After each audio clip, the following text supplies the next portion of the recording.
Step one of writing a SMART goal is to make sure that your goal is specific.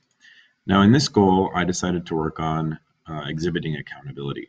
So, to make sure that this goal is specific, I have to tell you why the goal is specific. So, I wrote, I know that this goal is specific because I'm only referring to exhibits accountability, that category of the leadership skills, with the focus of the entire skill through improvement of the sub skills, because there are a whole bunch of sub skills that go with this, but I'm just focusing on one thing.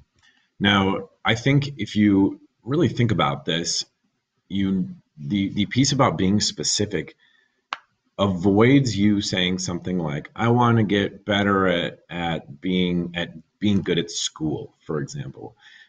If I ask you, how do you get better at school? You're going to have to tell me specifically what things you need to get better at. So last year, a lot of my students, when we were writing SMART goals, said things like, I want to get a B in Spanish. Well, that wasn't specific because it didn't talk about reading or writing or listening or speaking. It didn't talk about grammar. It didn't talk about vocab.